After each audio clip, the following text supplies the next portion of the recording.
Assalamualaikum warahmatullahi wabarakatuh. Hello, we are from Group 4 of 3rd Clinical Dentistry. Now we will explain for you about erythroplakia.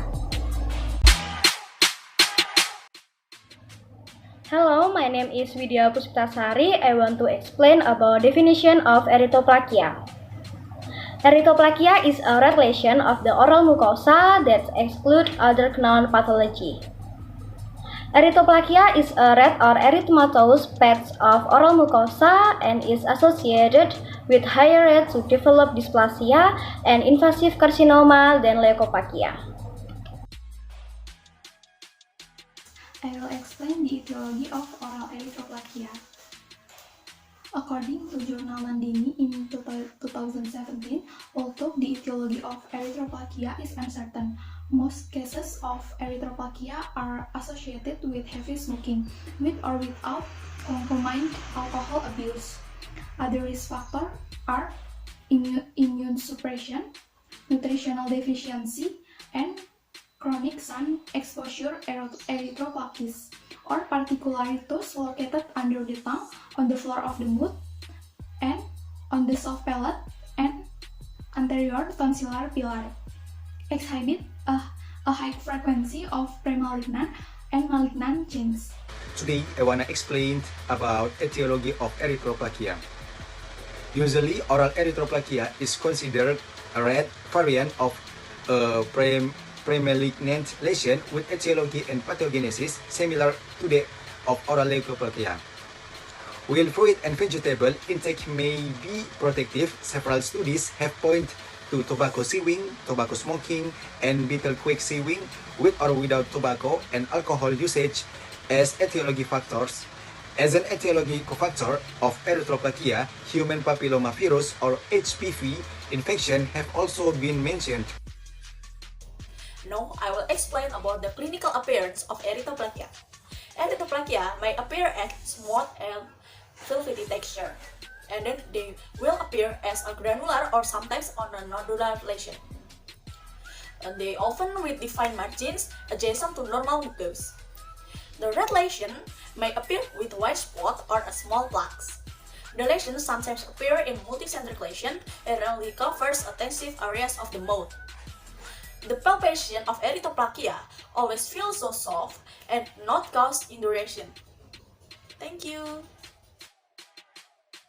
My name is Muhammad Rado Vernon. I will explain the prevalence of erythroplakia. According to Kumareta 2015, in general population sample outside the hospital environment, the prevalence is found to be lower. Among 1,241 individuals, 47.1% women in India. The prevalence of erythroplakia was 0.24%. Thank you. Now I will explain you about pathogenesis of erythroplakia. Here discussed in some detail why oral erythroplakia appeared. It was suggested that one of the reasons that the epithelium is thin and erythropic with vascular lamina propria lying close to the surface, particularly in area where the epithelium is very thick. Sheer assessment that the poorly different epithelium may be more translucent than normal, and assumption which has never been assumption. Another aspect which might have a role in the pathogenesis of oral erythroplakia is infection with Candida. Candida albicans has often been demonstrated in erythroplakia as second infection. I will explain about support explanation of erythroplakia. Erythroplakia within has an 85% chance of turning malignant. The patient was then referred to the oral surgery department for a biopsy. Erythroplakia, which began with epithelial dysplasia as a later change to malignancy, becomes oral squamous cell carcinoma or OSCC.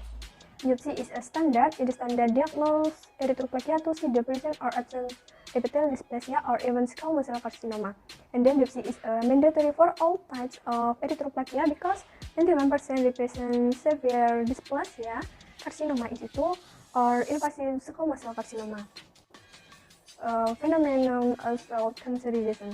The histopathological features of epithelium may include hyperkeratosis, atrophy, hyperplasia with orbitodysplasia. Epithelium characterized by cylinder ataxia and loss of normal maturation short of carcinoma in situ. I will explain the differential diagnosis of erythroplakia, which is median rhomboid glossitis.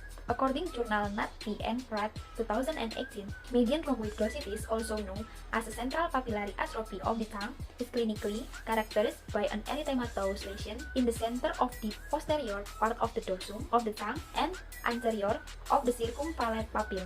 This area of erythema results from atrophy of the filiform papillae. This lesion may appear flat, maculated, and usually rise to until 5 mm. Median rhomboid glossitis may be attributed to chronic candidiasis, or that may be of embryologically inflammatory and immunological. Next, erythematous candidiasis. According to journal Aun G and et al. 2017, Candida albicans is a type of the yeast Candida, is a commensal of the digestive tract and skin. Usually, it harmless in healthy people. Candidiasis is a fungal infection generally caused by the pathological overgrowth of the Candida albicans. Clinically, CEC or the chronic erythematous candidiasis is presented as a local or diffuse erythema and rarely nodular or papillary hyperplasia. Chronic erythematous candidiasis is a common problem in denture where usually asymptomatic. The inflammatory erythema of the oral mucus supporting the denture can be in some cases accompanied by pain or burning sensation. Planus. Kelenjar planus is an autoimmune disease that can affect the nail, skin, hair, and mucous membrane, usually characterized by reticular atrophic and mucosal erosive. Reticular or plaque lesions are usually asymptomatic, whereas in erosive lesion they may be painful. Spin lymphocyte infiltration in the superficial lamina propria and basal degeneration of the liquefactive layer and scattered colloid body or apoptosis keratinocyte. Lupus erythematosus.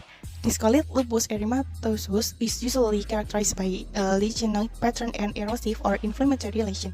On incision, biopsy, and pathology show keratocyte facula. Hi, Assalamualaikum warahmatullahi wabarakatuh. My name is Utang Varian Yasin. I will explain how pharmacological erythroplakia treatment. Pharmacological treatment for erythroplakia can be carried out by administering vitamins. Some of the vitamins that can be used are retinoids, aka vitamin A or retinol. In addition, it can also be done by giving mouthwash, namely toluidine blue 1% or toluidinium chloride. If there is a secondary infection, topical antifungal or systemic can be given. Hello, my name is Afin Damayanti. I will explain the treatment of the oral erythroplakia. The treatment is surgical excision. In the event of the high malignant potential of this lesion, the recommended treatment is surgical excision, including laser. However, data on laser excision is only limited. Even after surgical excision, in the recruitment and development of malignant at the same site is very high. Thank you. Hello, my name is Afriani Petronella Wellewa. In this information, I will explain about communication, information, and education in erythroplakia. The communication and information given regarding the results of histopathological examination are intended to reduce concerns about the malignancy felt by patients. Meanwhile, for education, 1. Education about the disease, 2. Elimination of factors such as smoking, 3. Supplementation of vitamins A, B12, C, iron, and folic acid. 4. Education about risk leading to malignancy. Thank you for your attention. We hope this video can give you more information about erythroplakia. Thank you. Wassalamualaikum warahmatullahi wabarakatuh.